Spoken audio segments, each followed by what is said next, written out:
കൊല്ലം സുധി എന്ന കലാകാരൻ്റെ വിയോഗത്തോടെ ഏറെ അനുഭാവത്തോടെ മലയാളികൾ കണ്ടിരുന്ന വ്യക്തിയാണ് രേണു സുധി.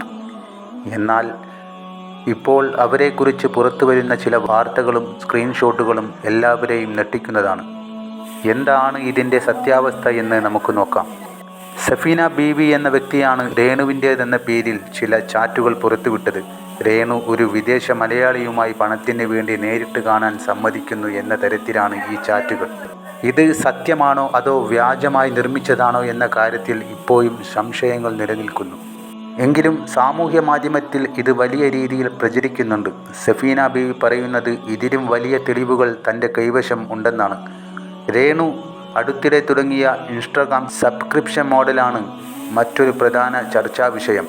പണം നൽകി സബ്സ്ക്രൈബ് ചെയ്തവർക്ക് മാത്രം ചില പ്രത്യേക വീഡിയോകളും ഫോട്ടോകളും നൽകുന്നു എന്നതായിരുന്നു.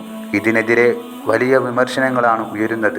ഒരു സെലിബ്രിറ്റി എന്ന നിലയിൽ ഇത്തരം കാര്യങ്ങൾ ചെയ്യുന്നത് ശരിയാണോ എന്നാണ് പലരും ചോദിക്കുന്നത്. മുൻപ് ഹനാൻ ഉൾപ്പെടെയുള്ളവർ രേണുവിനെതിരെ ഉന്നയിച്ച ആരോപണങ്ങൾ ഇപ്പോൾ വീണ്ടും ചർച്ചയാകാൻ ഇതും ഒരു കാരണമായി. ഇവിടെ നമ്മൾ ശ്രദ്ധിക്കേണ്ട മറ്റൊരു കാര്യമുണ്ട്.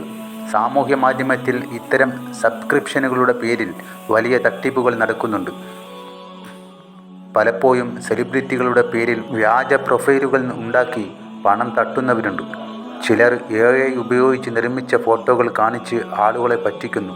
പണം നൽകി ഇത്തരം കെണിയിൽ വീഴുന്ന ഒരു വിഭാഗം ആളുകൾ നമ്മുടെ നാട്ടിലുണ്ട്. രേണു സുധിയുടെ കാര്യത്തിലും ഇത്തരമൊരു വ്യാജ പ്രചാരണം നടക്കാൻ സാധ്യതയില്ലേ എന്ന് നമ്മൾ ചിന്തിക്കേണ്ടതുണ്ട്.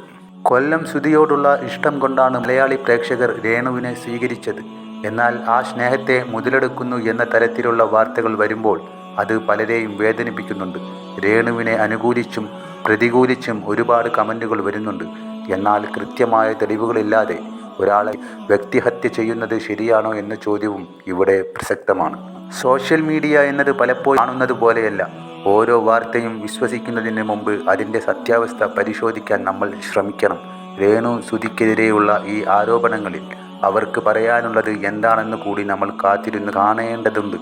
നിങ്ങളുടെ അഭിപ്രായങ്ങൾ താഴെ കമൻറ്റ് ചെയ്യുക.